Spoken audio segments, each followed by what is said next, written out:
ಇನ್ನು ಪ್ರಚಾರದ ವೇಳೆ ಗ್ರಾಮಸ್ಥನ ಪ್ರಶ್ನೆಗೆ ಸಿಎಂ ಅವರು ಸಿಟ್ಟಿಗೆದ್ರು. ಕುಮಾರಸ್ವಾಮಿ ಅವರಿಗೆ ಕೋಪ ಬಂದಿದೆ.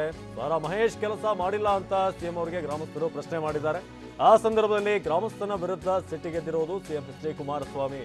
ಸಾರಾ ಮಹೇಶ್ ಅವರು ನಮ್ಮ ಕ್ಷೇತ್ರಕ್ಕೆ ಏನು ಕೆಲಸ ಮಾಡಿಲ್ಲ ಸ್ವಾಮಿ ಅಂತ ಹೇಳಿ ಸಿಎಂ ಅವರ ಬಳಿ ಗ್ರಾಮಸ್ಥರೊಬ್ಬರು ಪ್ರಶ್ನೆಯನ್ನ ಕೇಳ್ತಾರೆ. ನೀವು ವೋಟ್ ಹಾಕಿಲ್ಲ ಅಂದ್ರೆ ಅವರು ಅಭಿವೃದ್ಧಿ ಕಾರ್ಯ ಮಾಡ್ತಾರಾ ಅಂತ ವಾಪಸ್ ಪ್ರಶ್ನೆಯನ್ನ ಮಾಡಿದ್ದಾರೆ. ಸಚಿವ ಸಾರಾ ಮಹೇಶ್ ಅವರ ಪರವಾಗಿ CM H D K batting ಮಾಡಿರೋದು. ನೀವು ವೋಟ್ ಹಾಕಿಲ್ಲ ಅಂದ್ರೆ ನಿಮ್ಮ ಪರವಾಗಿ ಅವರು ಕೆಲಸ ಮಾಡ್ತಾರ ಅನ್ನೋದು ಇದು ಸಿಎಂ ಅವರಿಗೆ ಗೊತ್ತಾಗಬೇಕು ಲಾಜಿಕ್ ಈ ಪ್ರಶ್ನೆ ಅಂತ. ಕಳೆದ ವಿಧಾನಸಭೆ ಚುನಾವಣೆಯಲ್ಲಿ ಸಾರಾ ಮಹೇಶ್ ಮತ ನೀಡೋದಕ್ಕೆ ಗರಂ ಆಗಿರೋದು. ನೀವು ಗೆಲ್ಲಿಸಬೇಕಾಗಿತ್ತು ಅನ್ನೋ ರೀತಿ, ಅಂದ್ರೆ ಮತವನ್ನ ಹೆಚ್ಚಾಗಿ ಹಾಕಬೇಕಾಗಿತ್ತು ಅವ್ರಿಗೆ ಅಂತ ಹೇಳಿ ನೀವು ವಿರುದ್ಧವಾಗಿ ವೋಟ್ ಹಾಕಿ ಕೆಲಸ ಮಾಡು ಅಂತ ಹೇಳಿದ್ರೆ ಮಾಡ್ತಾರಾ ಅಂತ ಹೇಳಿ ಅಲ್ಲಿ ಪ್ರಶ್ನೆಯನ್ನ ಮಾಡಿರೋದು. ನೀವು ಬೇರೆಯವ್ರಿಗೆ ವೋಟ್ ಹಾಕ್ತೀರಿ, ಆದ್ರೆ ಇಲ್ಲಿ ಬಂದಾಗ ಮಾತ್ರ ಕೆಲಸ ಆಗಿಲ್ಲ ಅನ್ನೋ ರೀತಿಯಾಗಿ, ಅಂದ್ರೆ ವೋಟ್ ಹಾಕ್ತವ್ರಿಗೆ ಮಾತ್ರ ಸಚಿವರ ಮಂತ್ರಿಗಳ ಅನ್ನೋ ಒಂದು ಪ್ರಶ್ನೆ ಕೂಡ ಇಲ್ಲಿ ಹೇಳುತ್ತೆ. ಈ ರೀತಿಯಾಗಿ ಗ್ರಾಮಸ್ಥನ ಪ್ರಶ್ನೆಗೆ ಸಿಎಂ ಗರಂ ಆಗಿದ್ದಾರೆ. ಕೆಲಸ ಮಾಡಲಿಲ್ಲ ಅಂದ್ರೆ ಮಾಡ್ತಾನ, ಓಟ್ ವಿರೋಧವಾಗಿ ಹಾಕಿದ್ರೆ ಮಾಡ್ತಾನೆ ಕೆಲಸನ, ಯಾಕೆ ಮಾಡ್ಬೇಕು ಅವನು? ಅದೆಲ್ಲ ಬೇಡ. ಈಗ ಅದೇನ್ ಕೆಲಸ ಮಾಡ್ತಾನಂತೆ ತಲೆ ಕೆಡಿಸ್ಕೊಬಿಡಿ. ಸ್ವಲ್ಪ ನೀವುಗಳು ಸ್ವಲ್ಪ ಚೆನ್ನಾಗಿ ಸರಿಯಾಗಿ ನಡ್ಕೊಳ್ಳಿ.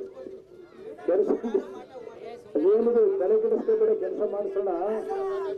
ನೀವು ಯೋಚನೆ ಮಾಡ್ಬೇಕ್ರು. ಬರೀ ಜಾತಿ ಮೇಲೆ ರಾಜಕೀಯ ಮಾಡಿದ್ರಾಯ್ತು. ಕೆಲಸದ ಅಭಿವೃದ್ಧಿ ಆಗ್ಬೇಕು ಬೇಡ ಊರಲ್ಲಿ.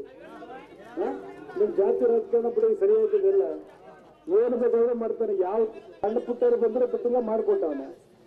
ಇವತ್ತು ಕೆಲಸ ಮಾಡ್ಲಿಲ್ಲ ಅಂದ್ರೆ ಮಾಡ್ತಾನ, ಓಟ್ ವಿರೋಧವಾಗಿ ಹಾಕಿದ್ರೆ ಮಾಡ್ತಾನೆ ಕೆಲಸನ, ಯಾಕೆ ಮಾಡ್ಬೇಕು ಅವನು? ಅದೆಲ್ಲ ಬೇಡ. ಈಗ ಅದೇನ್ ಕೆಲಸ ಮಾಡ್ತಾನಂತೆ.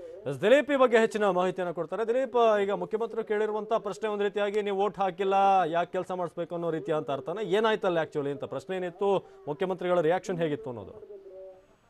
ಖಂಡಿತವಾಗ್ಲೂ ಅವಿನಾಶ್, ಏನಂತಂದ್ರೆ ಬಿಆರ್ ನಗರದ 6 ಗ್ರಾಮಗಳಲ್ಲಿ ಪ್ರಚಾರವನ್ನ ಕೈಗೊಂಡಿರ್ತಾರೆ. ಈ ಒಂದು ಪ್ರಚಾರ ಸಂದರ್ಭದಲ್ಲಿ ಸಾತಿ ಅನ್ನೋ ಗ್ರಾಮದಲ್ಲಿ ಸಚಿವ ಜಿಟಿ ಸಾರಾ ಮಹೇಶ್ ಅವರು ಯಾವುದೇ ರೀತಿಯಾದಂತ ಕೆಲಸ ಮಾಡಿಲ್ಲ ಅಂತ ಅಲ್ಲಿದ್ದಂತ ಒಬ್ಬ ವ್ಯಕ್ತಿ ಕೇಳ್ತಾರೆ. ಈ ಒಂದು ಸಂದರ್ಭದಲ್ಲಿ ನಿಮ್ಮ ಗ್ರಾಮದಲ್ಲಿ ಮತನೇ ಹಾಕಿಲ್ಲ, ನಿಮ್ಗೆ ಕೆಲಸ ಮಾಡ್ಬೇಕಾ ಅಂತ ಒಂದೊಂದು ಮರು ಪ್ರಶ್ನೆಯನ್ನ ಹಾಕ್ತಾರೆ. ತದನಂತರ ಎಚ್ಚೆತ್ತುಕೊಂಡಂತ ಸಿಎಂ ಅವರು ಮುಂದಿನ ದಿನಗಳೇ ಅದನ್ನೆಲ್ಲ ಮಾತಾಡೋಣ, ಈಗ ಬೇಡ ಅನ್ನುವಂತ ಮಾತುಗಳನ್ನ ಹೇಳಿ ನಿಮ್ಮ ಕೆಲಸವನ್ನ ಮಾಡ್ಕೊಡ್ತಾರೆ. ಹಿಂದೆ ಕೂಡ ಎಲ್ಲಾ ಸಣ್ಣ ಪುಟ್ಟ ಜಾತಿಯ ಜನಾಂಗದವರ ಕೆಲಸವನ್ನು ಮಾಡ್ಕೊಟ್ಟಿದ್ದಾರೆ, ಮುಂದೇನು ಮಾಡ್ತಾರೆ.